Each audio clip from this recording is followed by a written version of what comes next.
Greetings, friends, and welcome to another episode of The Mistake Zone, your weekly dose of our lives and the mistakes within them.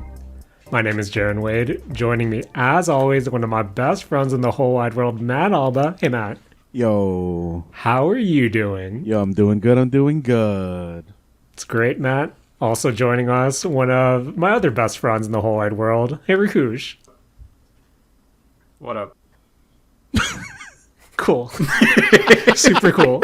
Super cool. All I heard Great was say start. Rakush. I was waiting for you to ask me a question. Well, normally, Rakush, when someone says, hey, you typically say, hey, back. And Yeah, I said what up. that's the Mistake Zone social interaction lesson of the week. Question for you. What's up? We're your best friends in the whole wide world. Does that mean there's a possibility that there are bester friends, like in the universe? Like, if you met an alien, that would be a better friend to you than us? I can't blow up their spots, you know? Government, Rakush? Right, Especially right, in 2024. Yeah. You know, let's just say that they think their depiction in Dandadan, not the greatest. Not the greatest. Damn. But maybe one day, maybe one day we can guest on an episode of the Mistake Zone, boys. I partook in, Matt, tell me if you heard this before, some consumerism this weekend, Classic. and it's not an audio diary unless I tell you guys about my time going to the Sport Card Expo Toronto 2024, one of the bigger sport card expos, collector expos, memorabilia expos around the general vicinity of the Saturday Morning Arcade Clubhouse. This spanned 4 days. A really big venue. I believe it's the International Center by the airport. But in terms of being overwhelmed, I've told you guys before how I've gone to different card expos, and those generally scaled towards, Pokemon, and to a lesser extent, One Piece, Lorcana, some Yu-Gi-Oh!, some Magic. But when you're going to one dedicated specifically to sports cards and memorabilia, and all the Pokemon is, no lie, kind of shuffled off to one corner, it people go hard. We went on a Friday afternoon, and it was still pretty packed. We were walking through the parking lot, saw license plates from all over North America, and I don't know, it's kind of cool just to see a lot of people, passionate about their hobbies. But again, it's just me and my partner trying to find the Pokemon corner. But in a card and sport memorabilia expo, Rakush, gotta ask you a quick question. Yeah, what up? How many vendors do you think I saw that sold replica wrestling titles? I would say, okay, how many were at the convention? Probably in the hundreds or thousands? Vendors and all? Yeah. I want to say probably over 150 at the very least. I would say half of them were selling wrestling merch. Really? I feel like wrestling's kind of super popular right now. You would think that. You would think that, but I walked away with only seeing one vendor selling various WWE replica titles. And maybe it's the bias of my YouTube algorithm, but I'm pretty sure from all the toy expos and whatnot I've seen online, heavy wrestling presence, where, you can see the occasional wrestler autograph, but in terms of replica titles, only one booth. And not gonna lie, Rakush, it's always on the back of my head of me wanting to buy a replica title, but that price point of entry is too much for me. So gotta ask, Rakush, on a scale of 1 to 10, how much do you want a replica wrestling title for your decoration purposes? Honestly, I think I'm probably 1, maybe a 0. Really? Yeah. Okay. So, like, Wait, how much are they? they're in the hundreds, right? So depending on the quality you want at this expo, they were going for, I believe, 350. But if you were going to say on the WWE website, I think those hover around 450, 500. And describe like the differences, I guess, like, for someone who doesn't know what a replica belt looks like, right? Like, what is the difference between a toy belt and a replica belt, and how close is it to the real thing? Yep, you're going with, from what I understand, it's, 1-to-1 to what wrestlers use on live programming. The plating, goes from what they call premium plastic to actual metal. So it's really just what materials are being used. But for the most part, you're also looking at, not necessarily genuine leather, but, that faux leather. So that's kind of what you're looking at. But for the most part, you're just looking for a big, shiny golden belt to pretend you're doing wrestling intros when no one's looking. Right. But that does nothing for you, Rakush? Man, I feel like the wrestling entrances are only fun with other people around. Like, I live by myself, so, like, I don't think I'd want to do it by myself. But also, like, You don't want to just wear it around? No, I don't just want to wear it around. It's really heavy.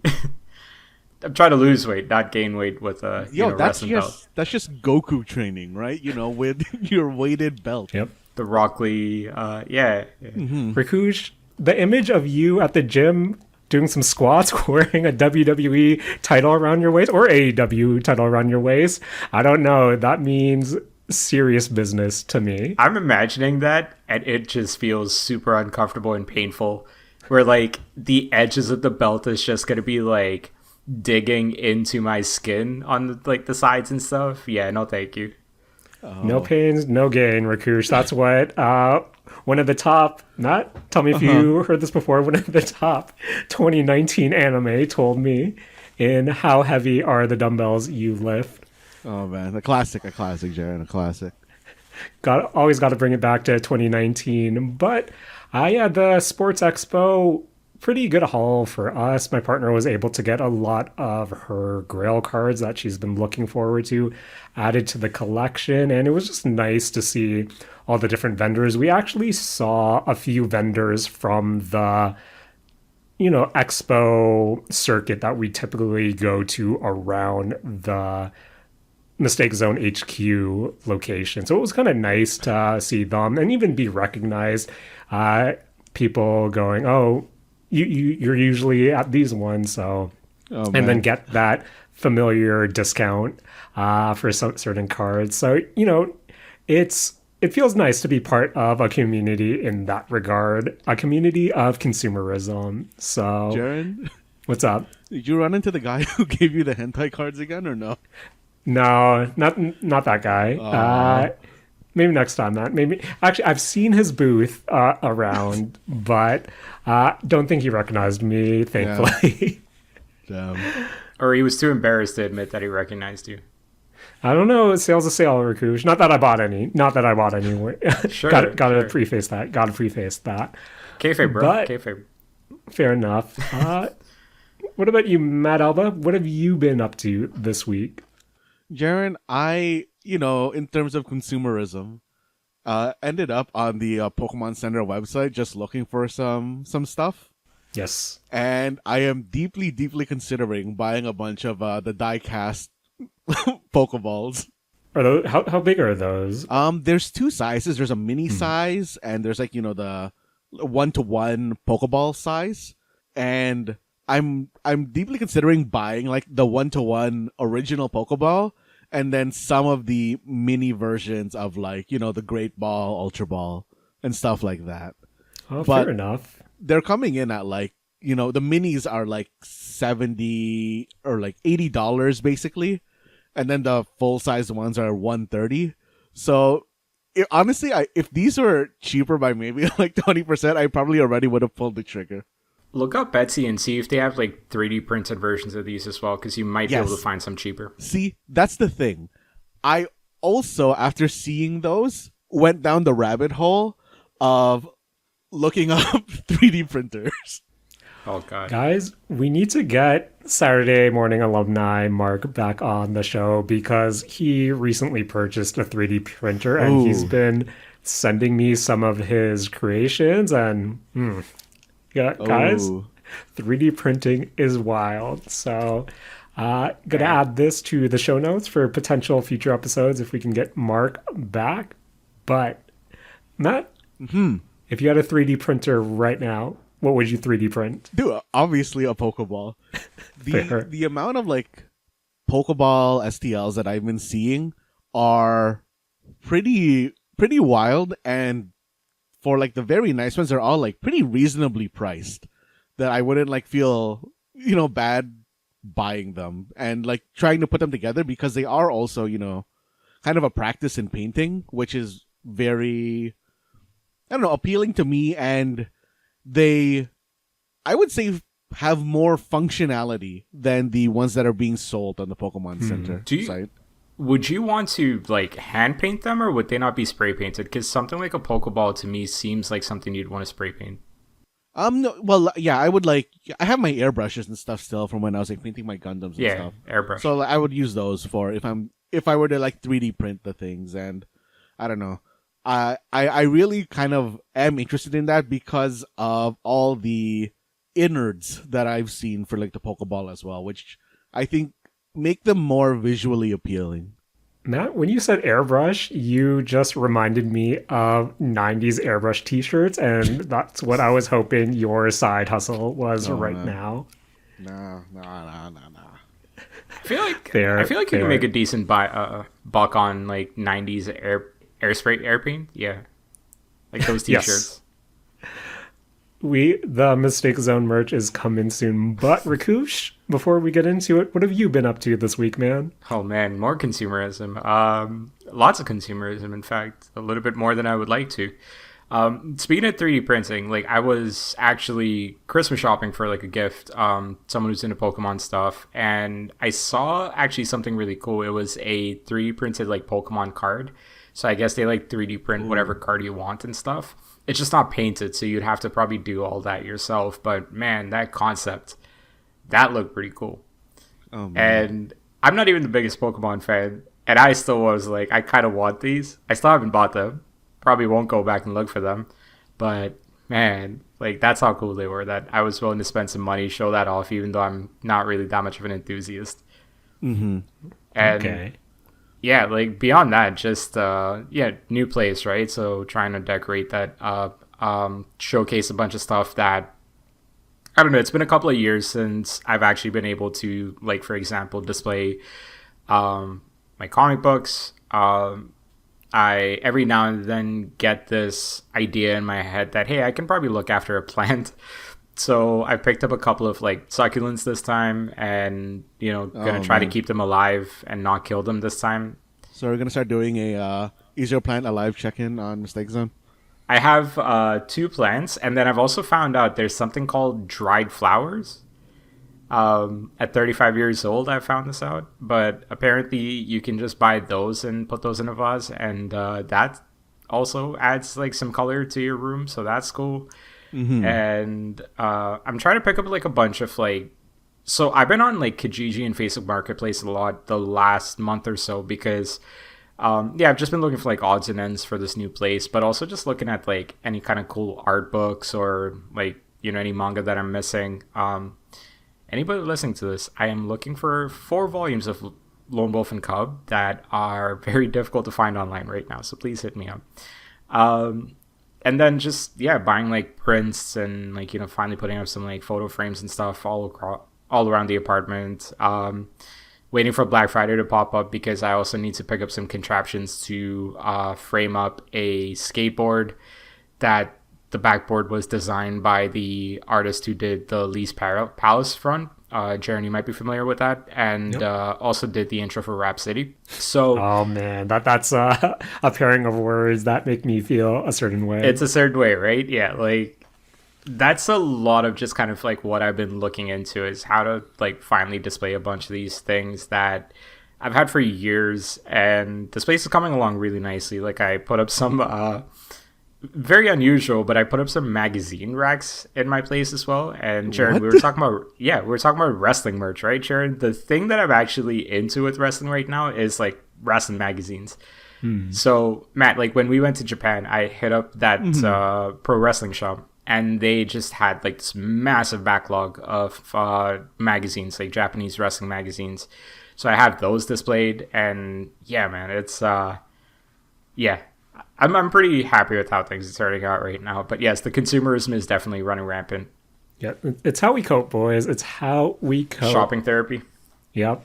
But I feel like the Pokemon floodgates have been opened, and we touched upon it last week. Pokemon TCG Pocket.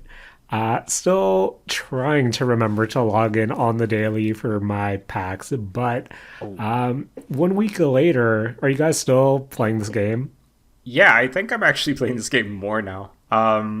So I think like a day or two after we recorded the last episode, actually, they released a single player event for Lapras EX cards, and they've also released another sort of PvP event where you basically, like, depending on the amount of wins that you have, you can get a certain badge. So I've just been kind of like playing through those, and I also kind of figured out a pretty decent grass type deck, so that's been good. It pairs up nicely against like, you know, your standard garbage Mewtwo metas that, you know, I did not like last week. I made it kind of clear, but like the PvP is actually a little bit more manageable nowadays. Hey, I just bought the Venusaur EX. Thanks for reminding me to. Hey, welcome. And Welcome to the Venusaur gang. And I also finally picked up a Sabrina like 15 minutes before this call started. So finally I have that one. But yeah. I know earlier this week when I was looking through the Wonder Pack selection, I saw Matt, one of your alts opened a pack with a Venusaur X and a Mewtwo X. And you know I had to Wonder Pack that. I got my second Venusaur X. But yeah, based on last week's conversation, I started running the Mewtwo X deck that was, you know, giving Rakush some frustration. I love that you got out of that conversation. It's like, wow, this annoyed him. I should try this out. Rakush, I know you aren't on the episodes where me and Matt talk about how much we love meta. Yeah. And if I can meta and I have the pieces to meta, you know I'm going to meta. Yeah, that's fair. And maybe it's because I'm impatient, but I feel like while I love how that deck feels and how you can snowball pretty fast, if I don't get the pieces I want turn one, I tend to quit out right away, and that kind of made me want to play some other video games. So, yeah, Pokemon Pocket or TCG Pocket is one of those. If I remember to log in, I'll remember to log in, but I feel like it's pretty low on my kind of mobile game rotation. How are you feeling with it, Matt?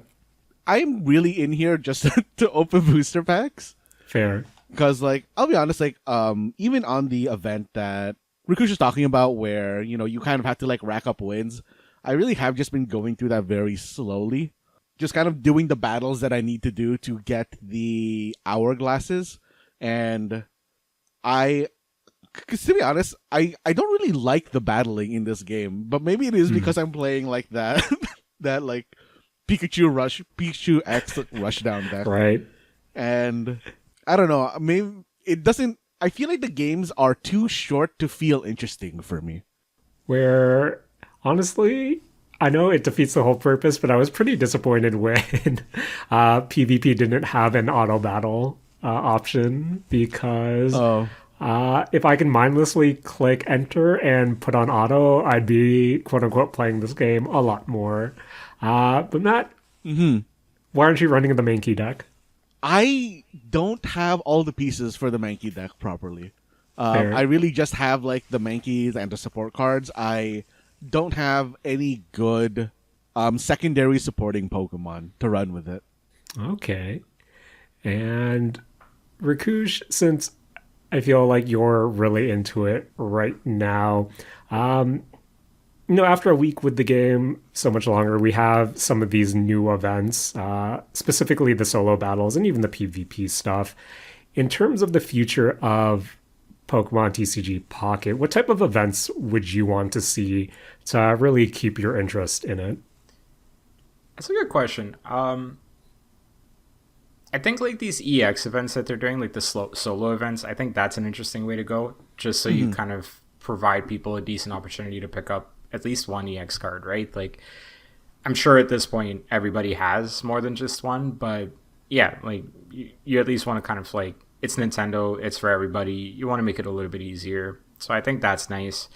Um, I like what they're doing with this PvP competition thing, but I would also like for it to be a little bit more heavy on the rewards or just XP.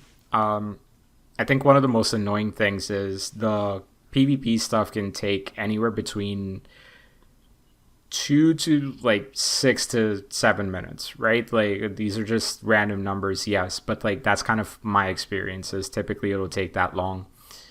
Side note, sometimes it takes that long because players refuse to concede and they'll just let the clock run out, Oh, which is super annoying.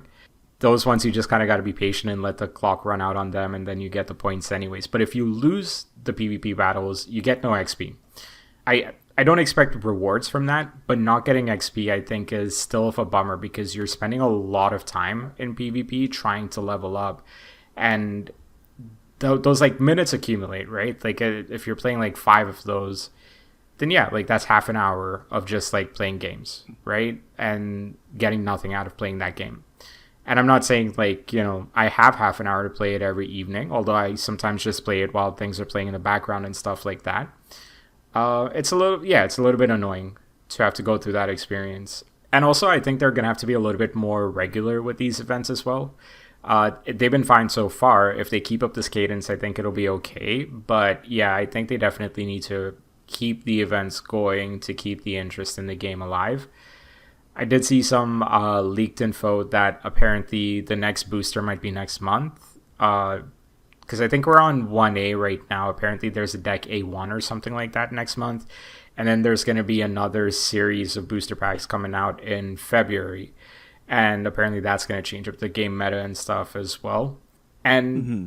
I guess, like, ultimately, it's a little bit difficult to avoid having a meta game. But, like, I do kind of hope that there's enough kind of, like, ways to build a deck that you're not just seeing the same decks over and over. I think that is kind of one of the limitations right now is that you can tell pretty quickly what a person is building towards based on the cards that are available nowadays.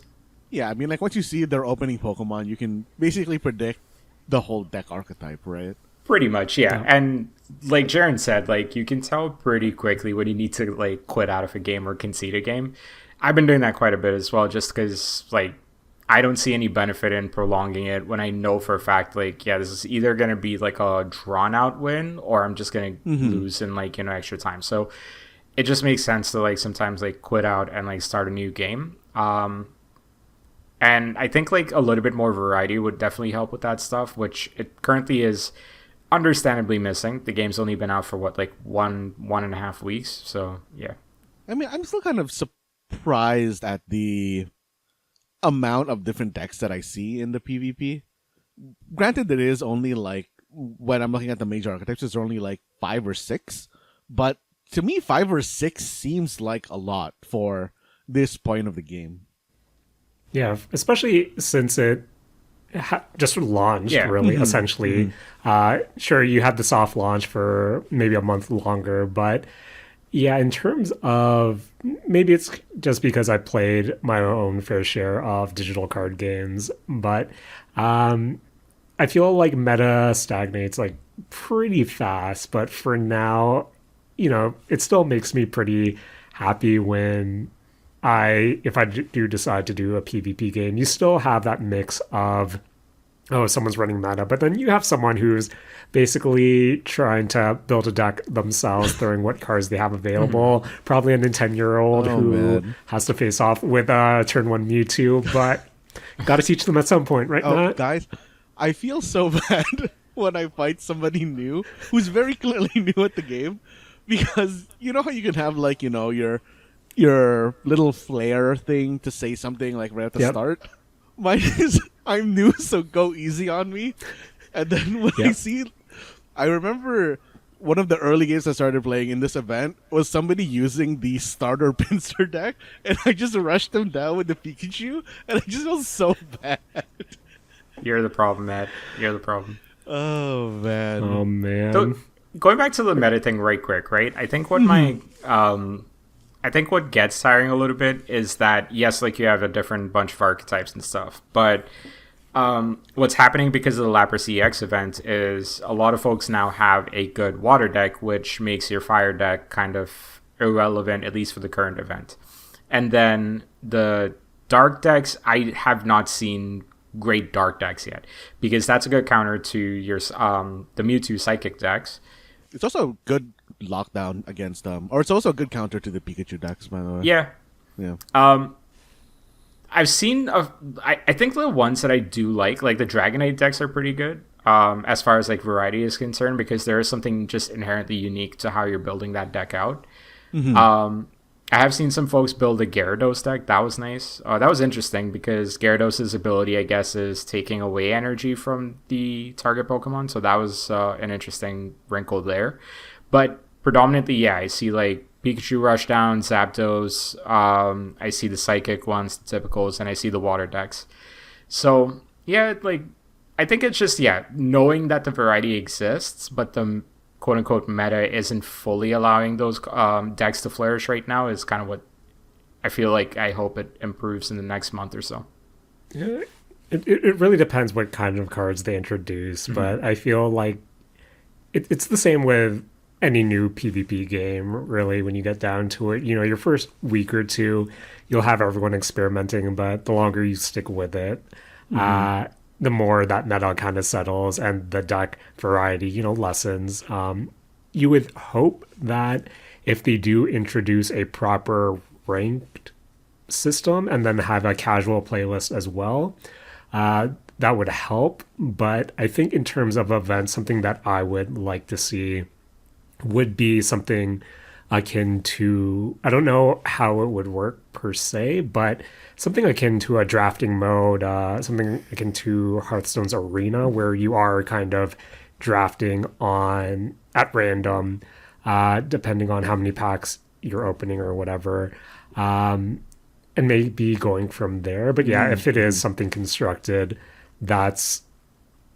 I feel like it's going to be kind of difficult, especially the longer this goes on. But hopefully the events will help in that regard. But Pokemon aside, I feel like we should also do the weekly Dandadan check-in with episode 6. This episode fully introduces Ira Shiratori, our pink-haired side character, I guess. And other than kind of focusing her a bit, having the next big bad to fight, at least for this arc,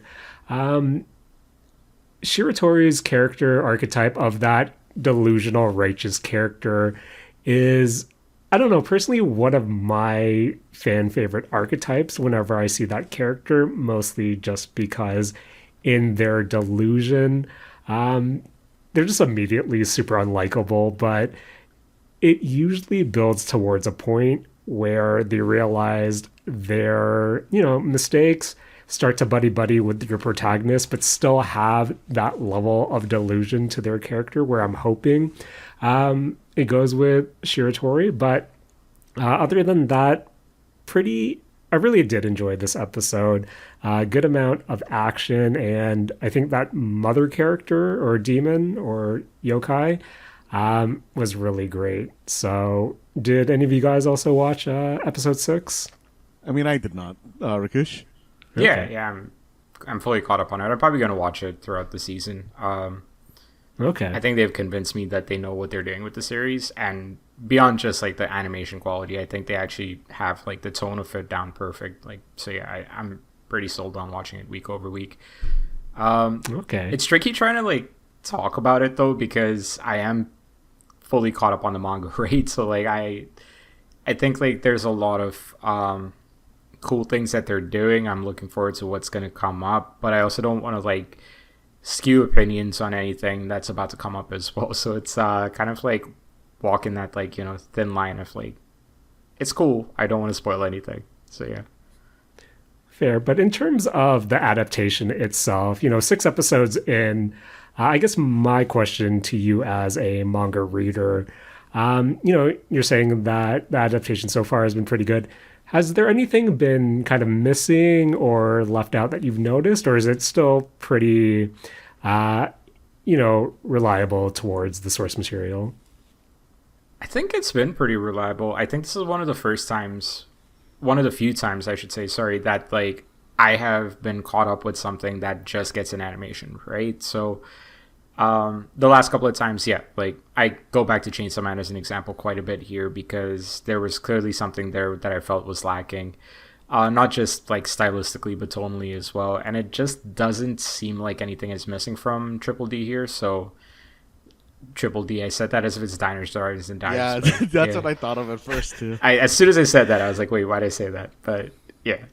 Um, no, I think it's actually captured everything nicely so far. I think the pacing is nice as well. I don't think they need to go any slower. I don't think they need to go any like faster. It's been pretty packed already in each episode. So like there's yeah, like I've not felt like it's been missing anything so far. All right. And Matt, you know, as I said, Shiratori being that delusional, righteous character, trying to do good for all the wrong reasons. Are there any character, Matt, do you like that archetype of character when it comes to anime? I mean, not really. Or okay, I'm not saying that it's like a bad archetype, but I'm saying it's usually an archetype that's tied to someone who is unlikable, or usually an enemy or someone crazy in the, I guess, like series or whatever, right? Fair. Uh, but typically, I find when you're presented this character, they end up becoming a party member of sorts. Where, again, it's an archetype I typically enjoy, but it's one of those you're making a character so unlikable that they're kind of likable. Where I don't know, I'm hoping for good things with Shiratori and the story as well. But Matt, I've been watching Dandadan on Netflix, and Netflix is also pushing another new, or not necessarily new series, but new season of a series to me. And that is the latest season of Arcane. Um, what's the full name? Is it just Arcane, or is League of Legends thrown in there I think somewhere? it's Arcane, a League of Legends story. All right. I don't believe we really got into it on the Mistake Zone previously, but have you guys? What did you guys think of season one, and how anticipated for season two were you? I mean, I liked season one enough that it almost tempted me to go back into League, and then I realized that would be a mistake. Yeah. How about you, Rakush? Did you finish Arcane? Yeah, yeah, absolutely. So, if I remember correctly, one of the episodes where you were Isekai, Matt and I actually jumped on to talk a lot about League of Legends at that point as well. So that was about a year and a half ago because I was still in Montreal at that point. But yeah, like season one was fantastic. It's one of the favorite things that one of my favorite things that Netflix has ever done. So I was really happy that season two has started up again as well. I got a quick question for you though, Matt, because I know you're watching this. Yes. Did you feel as desperately in need of a recap or a refresher episode as I did at the start of the season? Because man, it is tough to remember what happened in season one for me. I mean, I kind of jumped into it, and it auto played the kind of season one refresher for me, but a lot of it was very high level, and I felt like I didn't need to watch that. But I felt like I was pretty okay in terms of stuff going into season two. Was there stuff in season two's, like, I guess, first arc that you think you missed out on, or? So, okay, this is probably me snitching on myself here, but I'm sailing the seven seas to watch it, which is probably why I didn't catch the recap part at the beginning of it. But I think like just generally certain characters that are not playable characters from when I used to play League of Legends, right? So there's a little bit of that. I'll admit, like, I'm also just like my memory is eluding me a lot more nowadays than it used to in the past. So like, 2 year and a half, 2 years between a show, just kind of, it's a lot. So I think a lot of that first episode, even the first two episodes, I would say, because the way it was kind of broken out, I definitely felt like I needed to play catch up a little bit on some of these characters. But it makes more sense. Like I've watched all three episodes now, and like I understand who these characters are. Although I might still go on YouTube and watch a quick summary video or something like that, because, buddy, like I was struggling, man.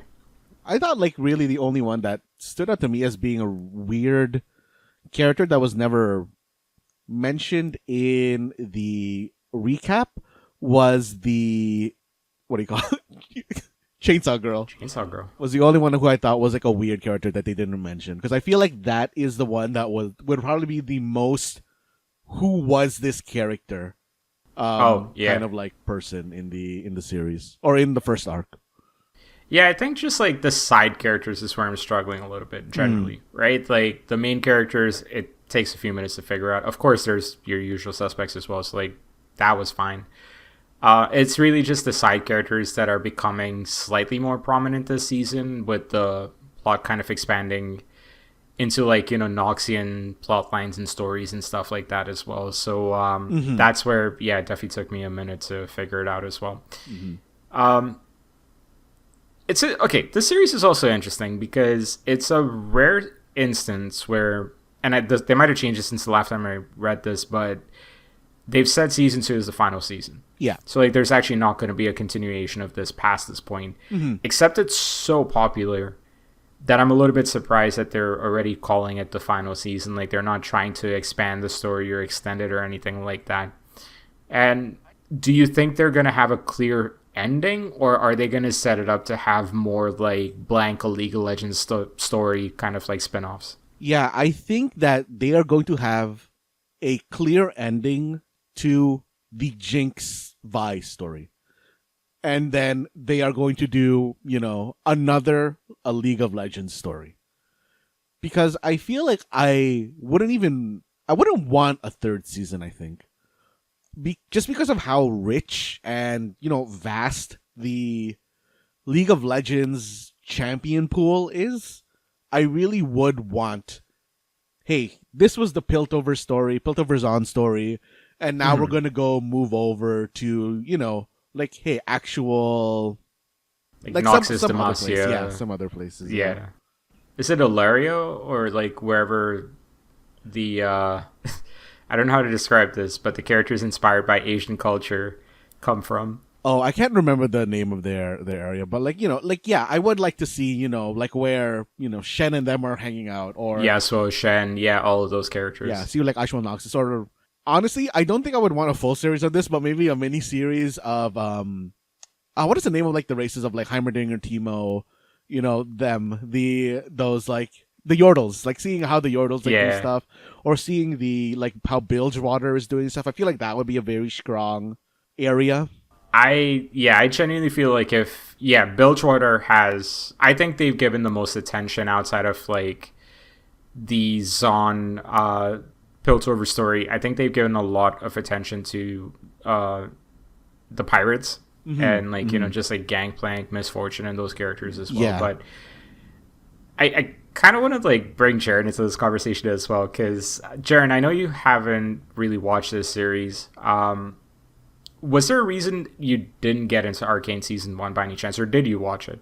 I think for me, I've watched half of season 1, but it's one of those where, despite how much I might like Jinx as a character, it's there's too much options out there where I think at the time I'm finding with myself personally, if something is a week to week program, I'm more likely to drop it, where I think I'm just at that point where I rather binge something front to back, and by the time everything's out, I also feel like I might have missed the zeitgeist, and it's, I guess I can get back to this later if I wanted to. But I was going to ask you about that part next, which is like, so if the series ends after 2 seasons, like, would you be more compelled to go watch it?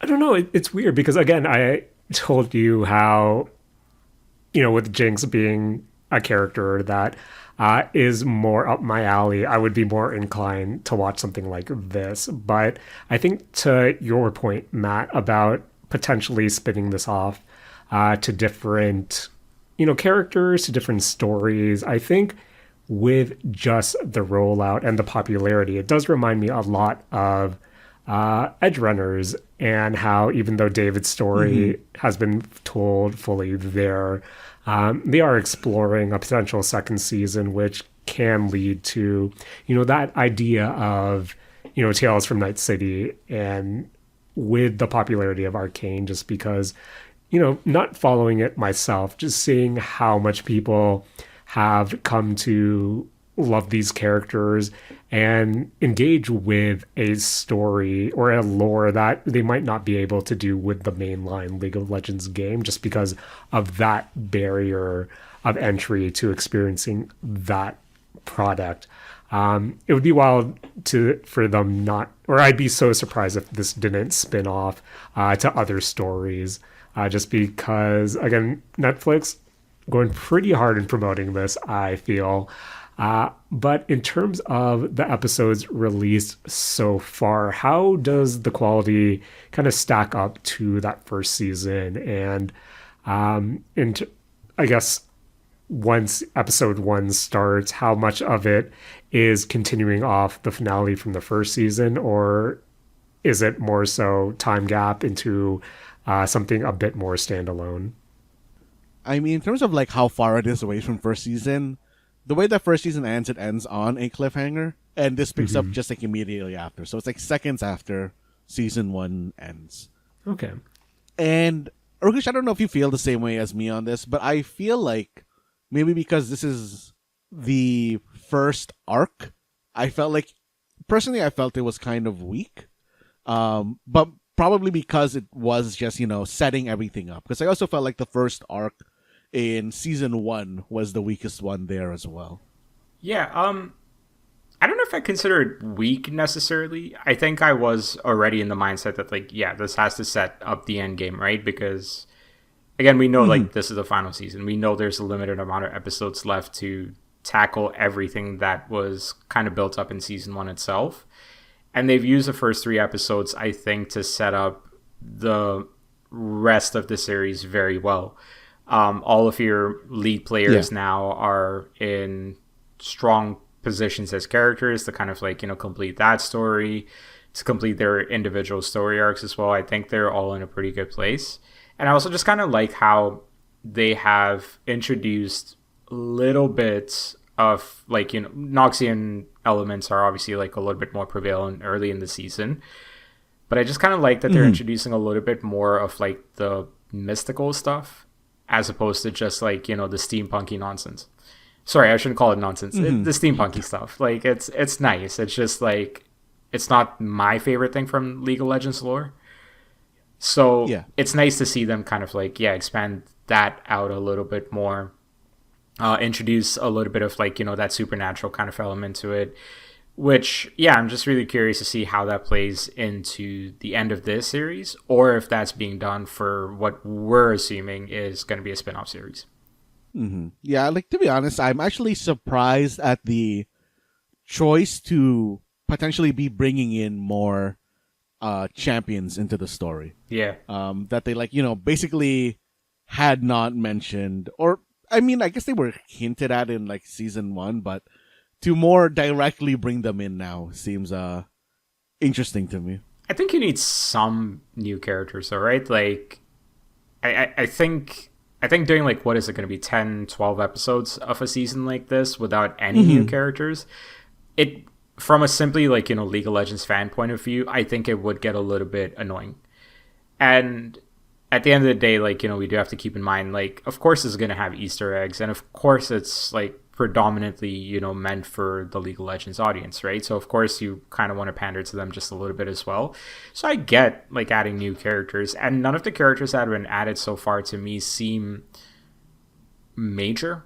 So it's just kind of like they're there. No, I don't think they're that's like also what I was going at in that, like, it seems like there is going to be at least one more champion being added within the last. Actually, I don't know how many arcs this is going to be. I kind of was just assuming it's going to be 3, like the last one. But to introduce a new champion within the last 6 episodes seems underwhelming in terms of like, hey, you've built all the other champions and stuff for the past, like, 9 or however many episodes it was in season 1. and then to have like someone only built in like the last 6 seems underwhelming to me. I mean, I think that's fair. I don't think everyone's ever gonna get the same amount of screen time. So like you will have certain characters that are just, here today, gone tomorrow. I feel like we might, I guess like I'll open this question up to you in a second as well, but I feel like we might see some of the Noxian characters a little bit more, right? Like we might see Jace and Darius, or not Jace, Draven and Darius. Like those two could definitely pop up, and they don't need a lot of background. I think they could just be there as part of like, these aren't spoilers. I genuinely don't know where the season is going, but like, say if like the Noxian army plays a role in the finale or something like that, we could certainly see them in passing, so like that kind of stuff would make sense to me. I mean, I was also thinking about like specifically like the champions associated to Black Rose. Yeah, because like maybe it's also that I'm like butthurt that Victor's story's been moving so slowly, but because he's I think one of my favorite characters within the series, because I want to see his storyline, kind of progress to what it's expected to be.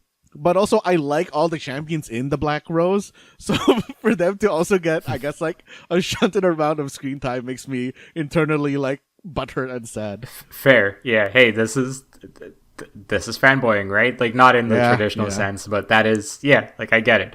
It's like if Master Yi pops up and gets his ass kicked in like 30 seconds. Yes, I would feel some kind of way about that as well. So it's totally fair. But yeah, man, like I'm interested. Like, I think the quality, to go back to Jaren's question, I think it is high. I think they're doing something kind of interesting so far this season, where at the beginning of each episode, they're doing almost kind of like this. This might actually sound way worse than I intend for it to, but it's like a high quality, like slideshow music video kind of thing that they're doing. And it's almost like an animated comic book, for the opening 4 or 5 minutes as well. And I've kind of liked how it's filled in the gaps in between certain parts from like the previous episodes, or like, just from a certain character's POV so far, because it is moving kind of fast, to be honest. And those 5 minutes, like, really just kind of do a good job quickly summarizing, what's happened before the start of this episode. So that's pretty interesting. I don't know how you felt about those. I mean, I thought they were okay for me. To be honest, they didn't do too much for me. But, like, I did, like the alternate art style. Because it does remind me of that scene from season 1 of the Echo and Jinx kind of fight. Sure. When they did the alternate kind of... I don't even know what to call that art style. But, they were like, experimenting with art styles during that fight. Which I liked then, and maybe it was just because it was more slower paced. Because I'm assuming, like, the one I'm thinking of right now is the opening, like, Caitlyn scene in in episode 1. Yes. And like, I guess maybe just because that was maybe a bit more slower paced than the Echo Jinx one is maybe why I didn't have as much impact on me. But yeah, I still generally liked the scene. Yeah, mild spoilers here. But there's also one thing at the beginning of episode 3. It was basically a frame of Vi kind of like punching through a wall. That was the exact same pose I think they had when Vi was initially introduced into the video game itself. So whenever a new character gets added to the game, the loading screen is that character's kind of like, animated portrait. And they kind of matched up with that. And that was kind of like a cool touch. I kind of felt cool that I actually even like noticed that and realized that as well. So that was pretty neat. I really enjoyed the Easter eggs so far as well this season. Like, I think that one and the Timo one were like the big ones for me. But yeah, I mean, I don't really have much else to say about this season until like it's, we'll finish it up. I'm sure we'll talk about it some more. But sounds like you're pretty excited for where it's going as well still. Yeah. Like, I'm generally pretty excited to see how this ends, and eventually, I'm assuming, a year down the line, when if Riot decides, hey, we're gonna do another one of these, because I'm also wondering like how profitable, what do you call it, Arcane is, because like from what I've been hearing, it's just been very expensive to make, and I'm wondering if it's worth how they feel in terms of like worth their time to do. I really do hope like it's not a financial decision as much as just kind of like a decision to continue a passion project, I think. It would be a genuine bummer because we've been seeing this happen with a lot of animated series where they're just kind of getting canceled, because they're not profitable. There's no audience for it, whatever the reasons are. I do hope this one continues. I hope Netflix and Riot both see some value in continuing to expand on these stories.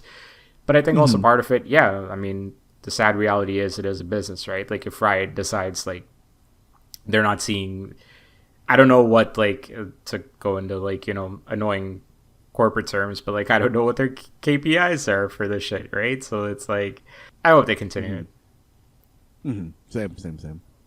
So I have a question in terms of lore, and you've mentioned the base game of League of Legends a few times, Rakush, and Matt, I'm not sure how much you might know, but in terms of how canon is Arcane to League of Legends proper? Like I know it's the same universe, and from what I understand, but are we seeing things in the show that are being reflected in the game or vice versa? Or is this sort of like an alternate telling of what you would find in the lore compendiums for base League of Legends? From my understanding, Arcane is basically just alt universe League of Legends. Like New 52 League of Legends, basically. Yeah. Fair. I'm surprised you made a New 52 reference. I was either gonna go New 52 or Ultimate, and like That's those are the wild. only two I can go for. Man, I would have got Ultimate over New 52. I'm actually very surprised by that one. Caught off guard. I don't know. I was just thinking of like when we were talking about Ultimate Archie. Ultimate Archie? Oh, Good man. goof. Good, not, Speaking of that's lore, a good goof. That's a good goof. That's a good goof. But while we're still on the League of Legends train, I know recently Riot also released a teaser or a gameplay sneak peek of Jinx in 2XKO. And I don't think we've talked about it much on the Mistake Zone proper, but what do you guys think of the name 2XKO? I know this was, confirmed to be the release or the release name for Project L, the fighting game coming out of Riot. But in terms of name recognition, are you surprised that League doesn't play a role in its branding, or how do you see its naming convention? I mean, I'm surprised there is no League reference within its name branding, and I always feel weird saying 2XKO because that feels wrong. I don't know if you guys like understand what I mean by like that feels wrong, but it feels like, it's like I'm saying, Hunter X Hunter or Spy X Family. Right. And I don't like it. Hold up, you don't say Hunter x Hunter? No, I say Hunter Hunter. Okay, that's weird. Okay, so I say Spy X Family. Or no, sorry. Matt, I say we're revoking Rakush's chair in the Mistake Zone, and Yeah. Rakush, thank you for joining us this week. Or is it like 2 cross KO? Because I feel like that flows better, but it makes less sense. or 2 times KO. Yeah, 2 times KO. Like, I feel I want a written out just phrase of, hey, this is how you say this word in all words, or in all just like spelled out words, no numbers or anything. Yeah, it's a weird name. I'm surprised. Like, yeah, I'm absolutely surprised it doesn't have any League branding in it. But maybe there's a certain stigma around League being a certain type of game that they're probably trying to go away from. Yeah, that was always my thought process behind it, where even though you are leaning heavily, not heavily, you are using League characters to kind of separate it, to make this, standalone as a fighting game property to, a alternate audience, and hopefully one that finds it more accessible than a MOBA. But just not having the League branding anywhere, like how you guys confirmed that it was Arcane, League of Legends story or something to that degree.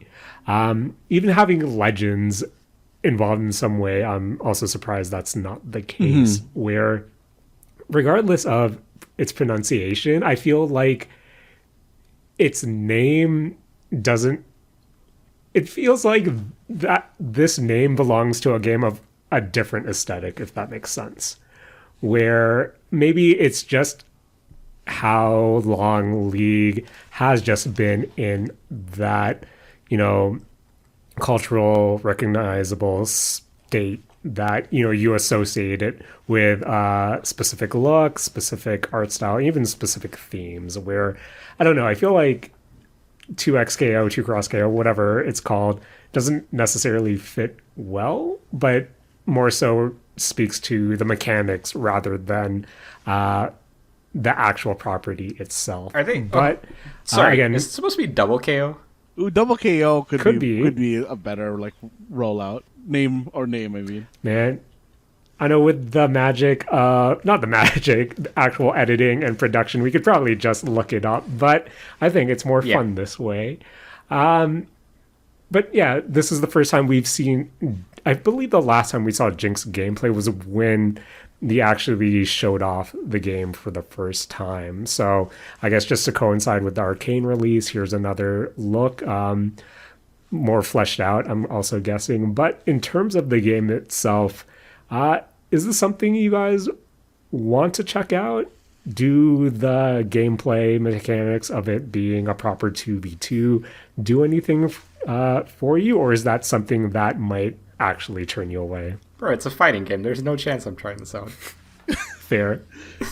yeah, I think I exist very closely to that. In that this is a fighting game, I want to play it exactly twice and then watch people who are better than me play it.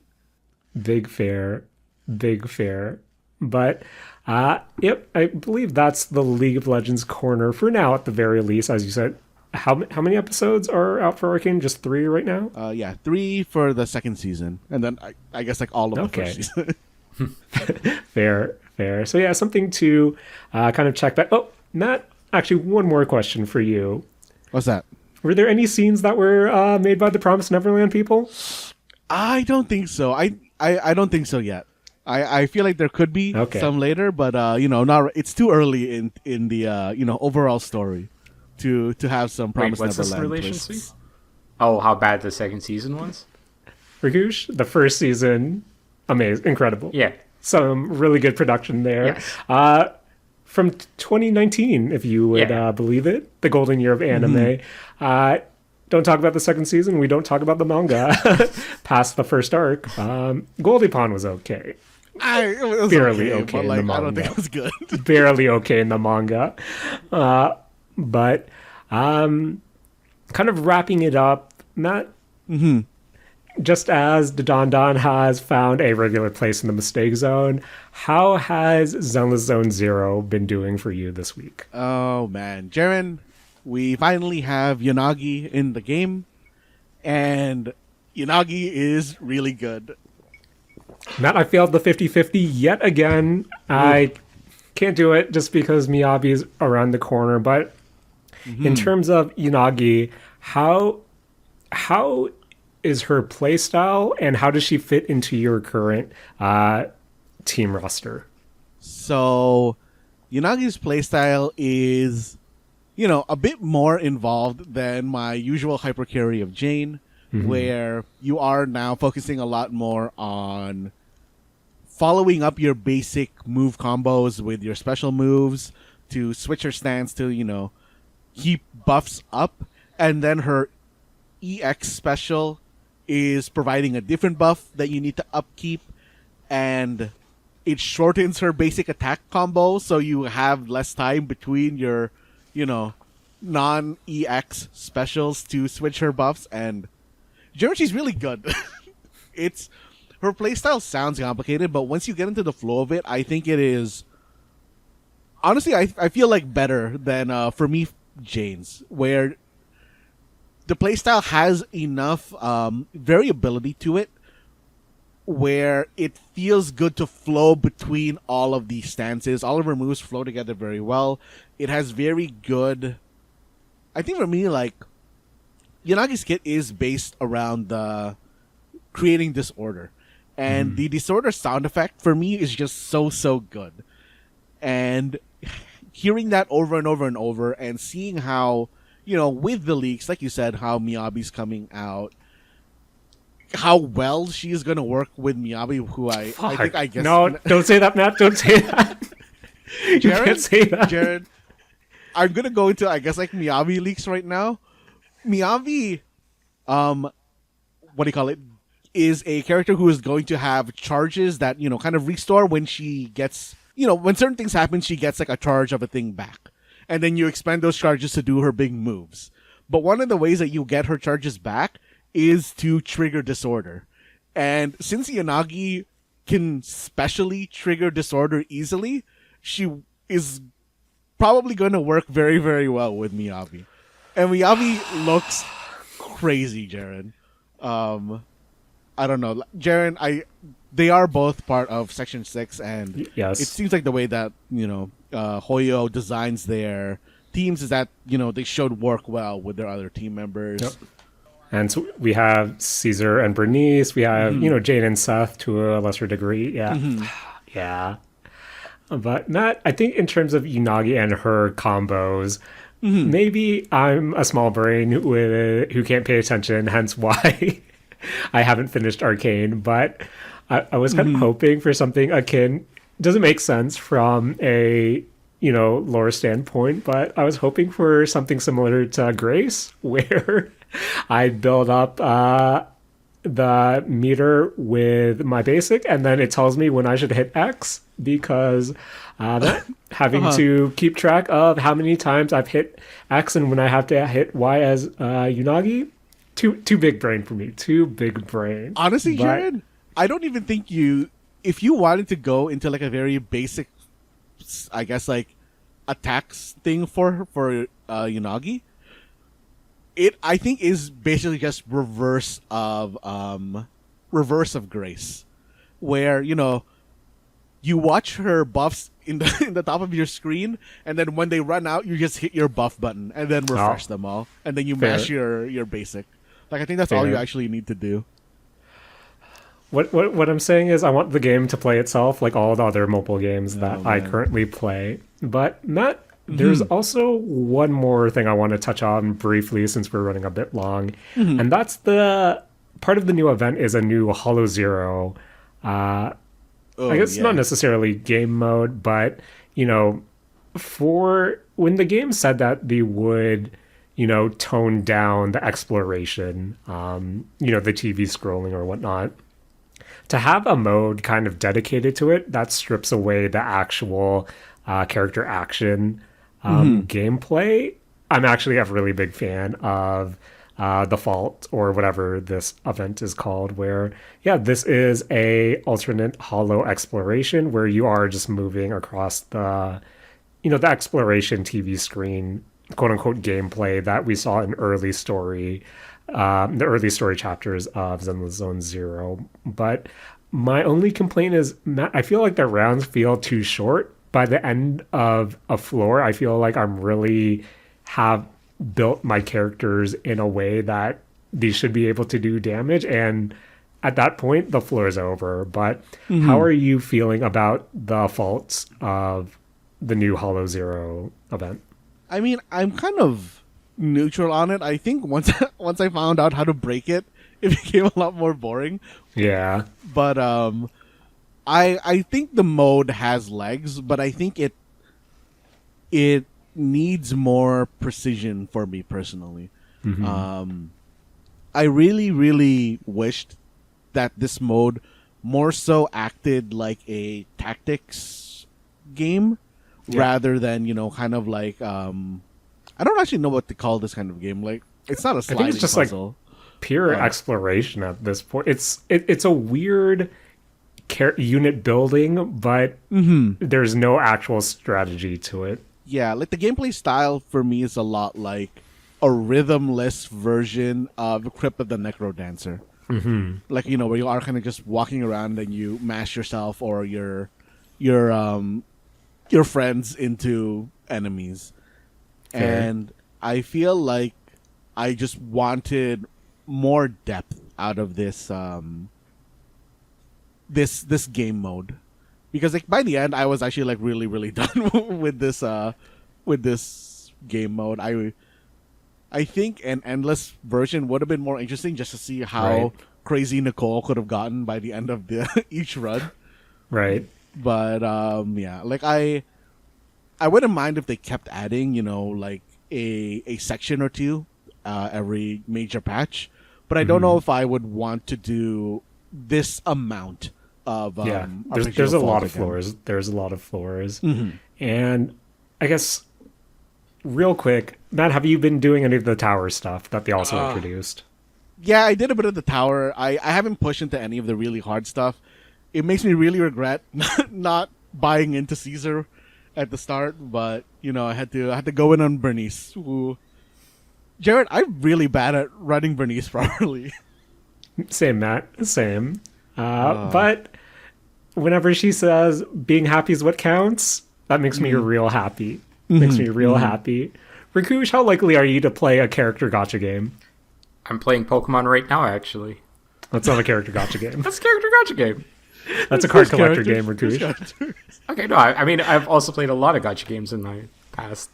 One Piece Treasure Cruise was a big part of my life for like 5 years. I remember that. I love how when we talk about gotcha games, it's always with the caveat of big part of my life, where we're trading war stories at that point. I feel like when you really invest into a gotcha game, it has to be a big part of your life, or Yep. you're either, you know, losing out, or you're just gonna be losing out in different ways if it's not a big part of your life when you're playing it. Yeah. So it goes, man. So it goes. Maybe I'll roll Unagi on the last day of her banner once Miyabi theory crafting is more solidified. But, guys, that was another Beefy Boy episode. But it's not over yet. Matt, can you please challenge us this week? Alright, so I am doing the Don't Match Me challenge this week. And, you know, as always, the rules for the Don't Match Me challenge are that I'm going to ask you 5 questions and I'm going to give 5 answers. All you have to do as the listener and player is to not match the answers that I give to my question. Of course, you want to play on a harder, you know, difficulty. You should try to not only not match me, but not match Jaren and Rakush. And Jaren, I think unfortunately you are going to be having a harder time playing this one because I thought you watched Arcane Season 1. And okay, this is Matt. going to be an Arcane-based Don't Match Me. Oh, I'm about But to Matt- lose this one too, considering I just talked about bad memory here. Oh, man. But Matt, remember the caveat that this is a audio diary. Of course, this is a, you know, podcast. If you need to, as a player, you know, think about the answer for a bit, just pause us because you can always start playing us again. You know, let's just jump into this Arcane-based Don't Match Me. And starting from the top, I think this one is, you know, maybe wikiable, but name any League of Legends character that hasn't appeared in Arcane. I guess I'm also going to put the caveat in here up to Arcane, you know, Season 2, Arc 1. Because I feel like this could potentially become wrong in the future. That hasn't appeared. That hasn't appeared in Arcane. Yes. Okay. Name that League of Legends character in 3, 2, 1. I'm going with Yorick. Dr. Mundo. Ooh, your go-to. My back when you go-to top lane. Yeah. played. Jaren? Okay. Matt, speaking about go-tos, does Annie appear in Arcane? I don't believe Annie has appeared in Arcane. Okay. Guys, I got Annie mid. Don't worry. Oh, man. Classic. 7 classic. minutes later, guys, I lost mid. But that's okay. 7 Classic, minutes. even That's more impressive. You held on for 7 minutes, bro. So, going on to question 2. And this is where it becomes hard to wiki these. Fuck. Name any Arcane character whose story directly interacts with Hextech. So any of the Arcane characters who, you know, their story you could say involves or directly interacts with the, you know, technology of Hextech. I suspect there's going to be some crossover here. So, name that character in 3, 2, 1. I'm going with Ambessa. Okay. Don't know who that is. I'm going with Heimerdinger. Jaren? I'm going with Echo? Question mark? You got it. Okay. No, we're good. We're good. Nice. We're good here. We're 2 for 2. Okay. All right. Now going into the third question, basically the opposite of that one. Name any character whose story directly interacts with Shimmer. So, Shimmer, the purple liquid that comes from the Undercity. Name that character in 3, 2, 1. Going with probably one of the more associated characters. I'm going with Silco. Okay. I'm going to go with Singed. Ooh, it's a good pull. Cool. Jaren? I'm going to go with Jace. Yeah, I think that still tracks. Does it? Okay. Yeah, because there was the part in season 1, arc 3, where they go to dismantle the Shimmer thing. Guys, I'll be completely honest. I am on leagueoflegends.com/wiki, leagueoflegends.fandom.com/wiki/J/Arcane, and I controlled F Shimmer and 18 results. All right. Nice. Okay. Jaren, did you know Vi was voiced by Haley Steinfeld? Yes, that I did know. Huh. When I just found the out. promo for season 1 with the voice actors and actresses was actually pretty high from what I remember. My algo pushed a lot of interviews from the cast at that time. Oh, I'll be damned. Jinx is Ella Purnell. Okay. Yep. Huh. Yeah, the cast is actually pretty interesting. But going on to question 4, which is, again, dipping into more Arcane story stuff here. Name any character in Arcane who has scenes in both Piltover and Zon. So basically anyone who's traversed in both the Undercity or Topside. So name that character in 3, 2, 1. I'm going with Echo. Okay. I'm going with Victor. I'm going to throw a Hail Mary, and I'm going to say the poster girl, Jinx. Yeah. Yeah, Yeah, very much so, right. actually. I was trying to think of what her Topside scenes were, and I realized that It's there was actually literally all the of them. big seed. Yeah, it's literally the season 1 finale. Oh, I was gonna say I just fully didn't think about young Jinx at the start of the show. Sure, that's it. That's all I could recall from season 1 of when her and whoever and her pals were Yeah. stealing from that house. I think they did a very successful thing in making me fully disassociate Powder and Jinx from each other. Right. Oh, fair. Oh, that's a good Okay. point. That's a good point. All right. So, last question. Going away from Arcane specifically now, and we're delving into League of Legends. In League of Legends, you can select roles when you queue. Shit. Name one of those selectable roles. Okay. All right. Name that role in 3, 2, 1. I'm picking probably the tricky people who are trying to, Shit. eke out a sneak here. I'm picking Phil. Phil? Phil. Oh, you're a sneaky one, Matt. I see you. I'm gonna go with jungler. Jaren? Gotta go with what brought me to the dance. Gotta go with mid. Here you go. Hey, classic. How people would usually describe me on this poopcast. It's how I describe my poops, actually. You described your Too many poops as milkshakes? mid? Yeah. Hey, that's a good day. That's a good day for me, man. Hey, man, we're at that age, Just gotta add more fiber to our diet. That's all. We gotta add more fiber to our diet, and we gotta add another beefy boy episode of the Mistake Zone under our belts. And boys, I feel like we did it once again. Want to thank my best friends, as always, for joining me this week. One, Matt Alba, for bringing the Don't Match Me challenge, editing the podcast, and watching some Arcane. Hey, yo, thanks, man. Of course, as always, I want to thank you, Jaren, for, hosting this podcast and making it through that Don't Match Me when you basically had no knowledge of the subject matter. Hey, man, do what you gotta do. Also want to thank my other best friend, Rakush, for joining us this week, for also watching some Dandadan, and also watching some Arcane. Yo. Who else should we thank? I want to thank pretending you're doing a wrestling entrance in the comfort of your own home.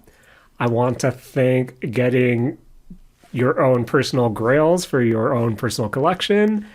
And I want to thank people who are good at fighting games for uploading cool videos for us to watch, especially since we don't have any fighting game talent. Shout out Evo. Also, shout out to 3D printing. Mark can tell us about that world one of these days. Oh man, you know, I guess like speaking about Mark and just throwing some thanks around. Gotta throw thanks to Jaren and Mark specifically for this one because a couple days ago, I don't know if you guys were aware of this, but we passed the 14th year anniversary of Saturday Morning Arcade. 14. God damn. I just threw up in my mouth a bit. Yeah. From my records, November 9th, 2010 was the first episode of Saturday Morning Arcade. Oh, man. Never forget. Might have to throw out one of those fun sound effects there and leave that to the imagination. Oh. Damn.